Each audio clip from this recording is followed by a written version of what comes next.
Okay, this is Brother Wolf. This is HS 345. We're doing case study, I think it's number 3 is the number, and this is group 4. So just a few minutes ago I finished with group 3, and I was explaining to both groups, and I'll kind of repeat it here so that those that you that are listening to the recording will hear. You know, the intent of these case studies, you know, if we were in a face-to-face classroom, I'd say, okay, on Wednesday, everyone come ready to discuss case number 3. Please read it, please analyze it, please think about it. Then we'd all be in a room together, and we discuss it, and we, you know, go back and forth and say, oh, I think this is the better way to do it, and I think that's the better way to do it. And those are the kind of discussions we want to have. Well, since we're online, we're trying to simulate that, and what that means is we kind of break it up into pieces. So each of these 2 groups are presenting with a recording. When they're done with their presentation, I will post the links to the recordings. I will ask the groups to post their slides, and then I'm going to ask each group to kind of moderate the discussion board and kind of hold that discussion that we would normally have if we all were in one room, so to speak. So that's kind of the vision of what we're trying to accomplish with these case studies. It's not to say, oh, you're right and you're wrong. Now, occasionally we will have errors, right? We might do the math wrong, or we might have a logical error, and you can kindly point those out in a nice way. But what we're trying to do is say, okay, why did you think this was the most fair way to allocate that cost? As an example. So that's kind of what we're trying to do. So I probably won't have a lot of questions during or after the presentation. It's more an opportunity to record it, and then this is the beginning of the discussion. So with that said, for everybody, I'm going to turn the time over to the group and let them proceed the way they've planned. So feel free to start when you're ready. All right, we're presenting on the Rio Grande Medical Center. So Rio Grande Medical Center has an outpatient service complex that's 100,000 square feet, and it's shared between the outpatient clinic at 80,000 square feet, and the dialysis center is 20,000. The outpatient clinic has been growing, and they need more rooms, so they want the dialysis center to move out. The dialysis center, after some research, they found that there wasn't a place within the Rio Grande Medical Center for them to move, so they need to move off campus, and the new location is going to cost about $4 million to construct. Question 1, is it fair for the dialysis center to suffer in profitability? The 2 important attributes that should be followed when allocating costs is fairness and cost control. The expansion plan cost allocation doesn't allow for either. The costs seem unfair as the choice to move was imposed on the dialysis center. Also, the manager has no cost control over the facility fees, and the facility will not be profitable unless volume is increased substantially or costs are reduced. 2, should the dialysis center be charged actual costs for the new location? Well, the relocation was not the idea of the dialysis center. It will benefit from that space. They have better location, better parking for their patients, and things like that. With proposed changes in revenue and cost-cutting measures, the center will be able to finance the new facility while staying profitable and without the need of cost sharing. Was supposed to be where Brendy, this is her question, but I'll read it anyway because it goes into my next question. So we're wondering if the $400,000 cost is the correct, and we decided that it was allocated correctly for the useful life of the 20-year loan. And then another option that we thought of was the useful life of 40 years, which is we have a source that we found. It says that buildings usually have a useful life of 40 years. The depreciation on this new useful life would decrease the cost to approximately $325,000, which is just slightly over the 2011 cost of the facility. The dialysis center would then have a positive profit, just barely positive. The outpatient clinic has their own increased cost to pay, so no amount will be allocated back to them. And then this was part of question 3, but it was at the very end, and it said what would be the cost in the 21st year after the mortgage was paid off, and we found that there would be an increased profit, 12.2 up from the negative 2.6 for the 20 years that it was prior.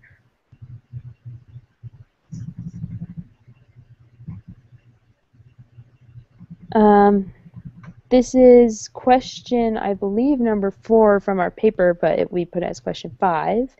And it talks about how the pharmacy is taking all the $800,000 in annual revenue from the dialysis center, and should this be counted when general allocations are made? And it says, we decided in the process of fairness the dialysis center should receive a percentage of the profits from pharmaceutical sales. One suggestion would be a percentage of the profit allocated to the dialysis center per patient, and then for the sake of argument, if the pharmacy received $400,000 in revenue from the sales, and this was changed to a 75-25 split, the bottom line increase for the dialysis center would be 1.1%, which was up from the negative 2.6 before. This is based on the $400,000 per year facility cost, with $325,000 facility costs, and the pharmacy revenue split, the profit would be 3.9%. Okay, the new indirect cost allocation, we put some of our suggestions here. In the second column where you see 20-year useful life without pharmacy, that's the negative 2.6% where the facility is now. If they are responsible for all costs and they get no help with their pharmacy, they're in the negative, and the manager doesn't have a lot of options to get that up because he has no say over the facility costs. So we thought with the pharmacy, if we took a 25% split, we don't know the volume right now of patient load, so if we just did a 25%, that gave us $100,000. So if you look in the left column, 20-year useful life with pharmacy, it lowered our direct expenses by $100,000. I'm keeping facility costs the same at $400,000 for the 20-year useful life. Our percent revenue was up 1.1%, as Jordan just mentioned in the last slide. If we did the 40-year useful life with the pharmacy, we also get the direct expense deduction of $100,000. It brings our facilities cost down to $325,000 over the 40 years, and our profit is at 3.9%.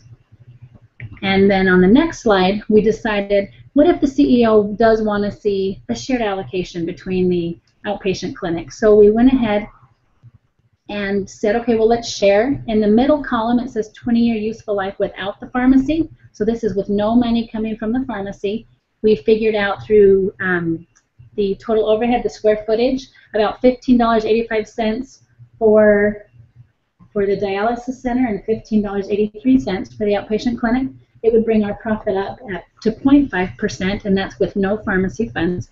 If we did get pharmacy funds and were able to decrease the direct expenses by $100,000, our profit margin went up to 4.2%, again with a 20-year mortgage, 20-year loan on the property, with the $317,000, and that raised the outpatient clinic's amount to $83,000. And we thought that was another option that the CEO could review. Those were our options we had available. We presented.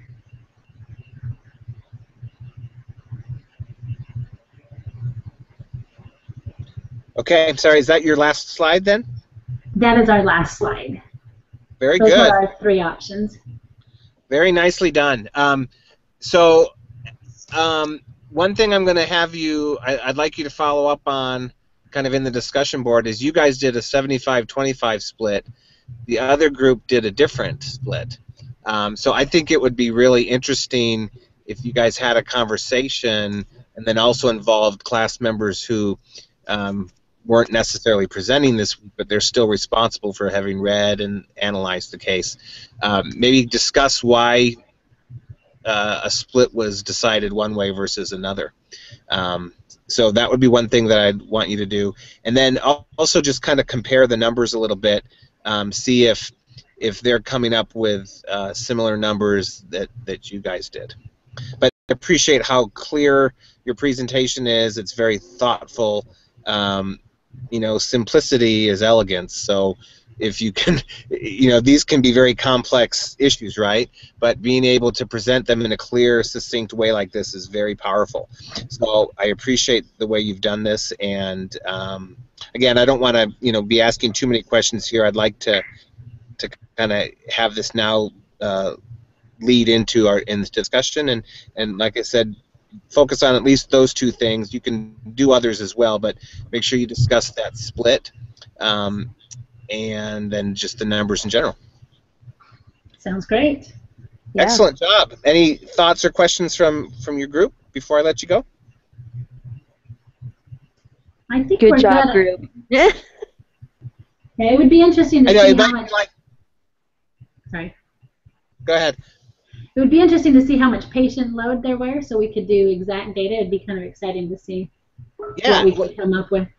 exactly. And I hope this isn't like a letdown. I hope you weren't expecting me to like ask a bunch of questions.